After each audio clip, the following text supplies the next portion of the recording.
Your grounding, as I'm using that language, is your understanding of life.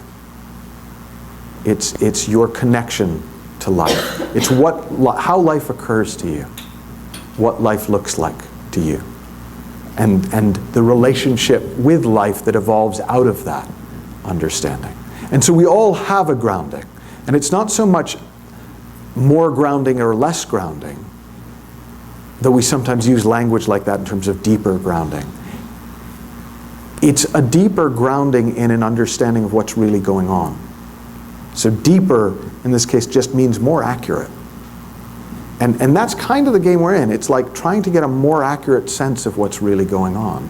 And one of the fundamental shifts between what most people's grounding in the world is and the grounding that we talk about here is the inside-out nature of human experience.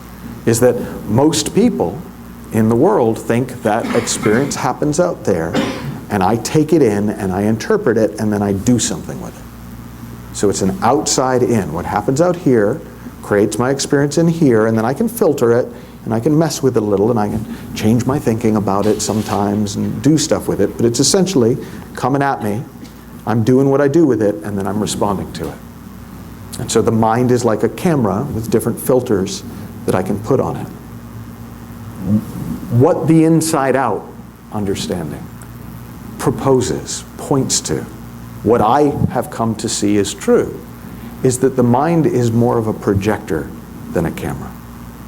That actually thought comes into mind, gets projected out into the world, and then I get to see it like sitting in the movie, and then I experience it as if it's happening to me that way. But it's not there until I think it.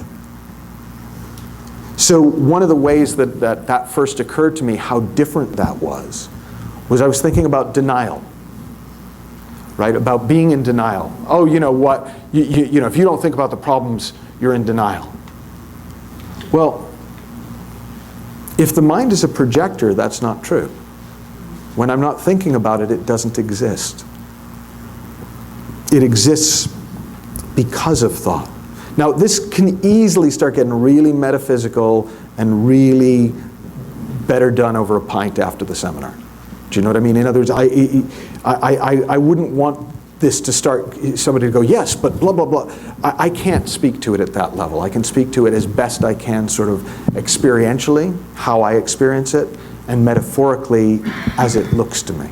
And that's what I've got. So that would be an example of how my grounding shifted. I was an NLP expert. I was, one of the leading trainers in the field. And because my grounding was the mind as a camera, I got very good at handling that camera. I was an expert in cameras and what kind of lenses you could have and which lenses were most useful to film this kind of situation as opposed to that kind of situation, and what angles to look at birth from, and what angles to look at death from, and what angles to look at business from, and I became an expert photographer. And that all flowed out of my grounding. When I saw for myself, and the first thing that I really saw was that well-being was our nature, that it wasn't an achievement, that it wasn't a place to get to, that it was we were born into it. Suddenly, a lot of the stuff that was a great skill to have when my grounding made it look like life happens to us just went out the window. It was like, why would I do that? If it doesn't even exist until I think it. If I'm not away from my well-being until I project myself away from my well-being, why would I need all these camera skills? There's nothing to photograph.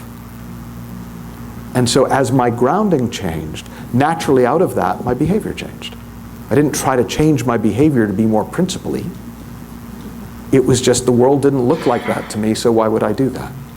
So that was a shift in grounding. So what's going to happen over the course of our time together, and long after our time together is through, if you keep in this conversation, is you will see things. The world will not look to you as it looked to you before you came. You will see things more clearly. You will see things more deeply. You'll have the slap in the forehead moments and the holy fucking Mother of God moments. I've been just told, Terry told me that that's now become an acronym. You know, HFMOG.com.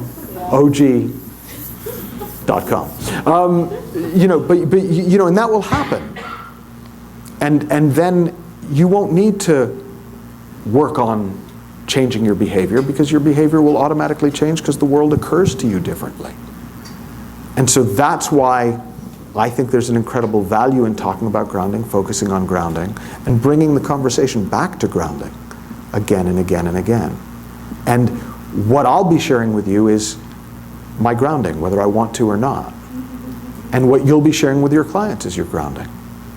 And fortunately, and this is the bit that you may or may not think, your grounding is deeper right now than 9/10 of humanity. Now, that means it's shallower than the other 10th, if you want to feel bad. I mean, you know, you know, you still suck at what you suck at. I mean, I'm not saying you're great, you know, but what you already see, what brought you here. You wouldn't come here, I don't think, I hope nobody would come here without having been touched by this at some level, without glimpsing something true. Right? That's why we don't go out and sell it, because it would be awful if somebody came because we talked them into it. Right? So whatever it is that brought you here is your grounding, and that grounding will be enough to help some people with your coaching to make a difference to them. As your grounding deepens, as you see this at deeper and deeper levels, as you see more and more of what's really going on behind the curtain, there'll be that many more people that your presence, your grounding will impact.